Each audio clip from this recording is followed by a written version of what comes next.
AP వ్యాప్తంగా నైరుతి రుతుపవనాలు చురుగ్గా కదులుతున్నాయి. వాయువ్య బంగాళాఖాతంలో అల్పపీడనం ప్రభావంతో నేడు ఉత్తరాంధ్రలో భారీ వర్షాలు కురుస్తాయని, మిగిలిన ప్రాంతాల్లో తేలికపాటి జల్లులు కురుస్తాయని వాతావరణ శాఖ తెలిపింది.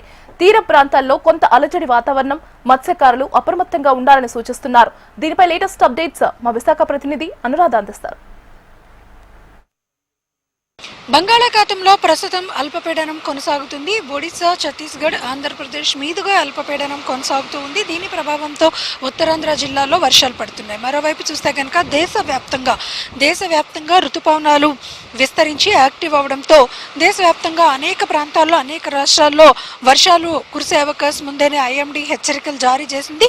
ఈ నేపథ్యంలో మధ్య భారతదేశం అంతా కూడా వర్షాలు కురిసే అవకాశం ఉంది. అటు తెలంగాణలోని, ఇటు ఏపీలోని కూడా చూసుకుంటే కనుక భారీ నుంచి అతి భారీ వర్షాలు, కొన్ని చోట్ల మోస్తరు వర్షాలు కూడా కురిసే అవకాశం ఉంది. వచ్చే 7 రోజుల లోపల కూడా మొత్తం మధ్య భారతదేశంలో చాలా రాష్ట్రాల్లో వర్షాలు తీవ్రత కొనసాగుతుంది అన్నది వాతావరణ శాఖ హెచ్చరించింది. అయితే ఇదే సందర్భంలో అటు కేంద్రం, ఇటు రాష్ట్ర ప్రభుత్వాలు కూడా అలర్ట్ అయ్యాయి. విపత్తుల శాఖను అలర్ట్ చేయడం జరిగింది. మరోవైపు చూస్తే కనుక ఉత్తర కోస్తా ఆంధ్ర అంటే ఆంధ్రప్రదేశ్, తెలంగాణ వైపు చూసుకుంటే కనుక దక్షిణ కోస్తా ఆంధ్ర మీదుగా కూడా ఒక ఉపరితల ద్రోణి కొనసాగుతుంది.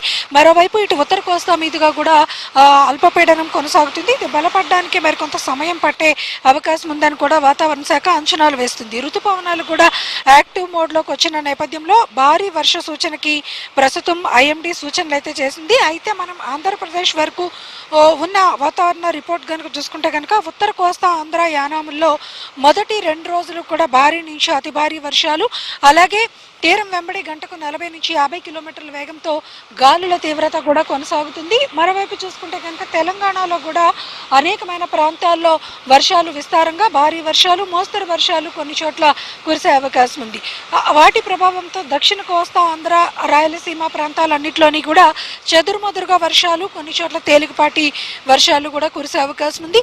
ముఖ్యంగా ఈ ప్రభావం అంతా కూడా అంటే అల్పపీడనం ఉత్తర కోస్తా మీద ఎక్కువగా ప్రభావం చూపించే అవకాశం ఉంది. కాబట్టి ఇక్కడ శ్రీకాకుళం నుంచి కూడా యానాం వరకు కూడా ఉన్న అన్ని తీర ప్రాంతాల్లోని కొంత అలజడి వాతావరణం ఉంటుంది. అలాగే భారీ వర్షాల నుంచి మోస్తరు వర్షాలు ఉంటాయి. ముఖ్యంగా కొన్ని చోట్ల తేలికపాటి జల్లులున్న విశాఖపట్నం నుంచి శ్రీకాకుళం తీర ప్రాంతాల్లో వర్షాల తీవ్రత అయితే కొనసాగుతుంది.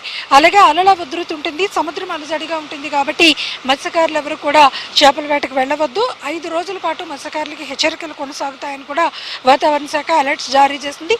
ఓవరాల్గా ఐఎండీ ఇచ్చిన సూచనల మేరకు ఇటు విపత్తుల శాఖ, అటు రాష్ట్ర ప్రభుత్వాలు కూడా యంత్రాంగాలను అప్రమత్తం చేశాయి. ప్రజలు కూడా అప్రమత్తంగా ఉండాలని సూచనలు అయితే జారీ చేస్తున్నారు.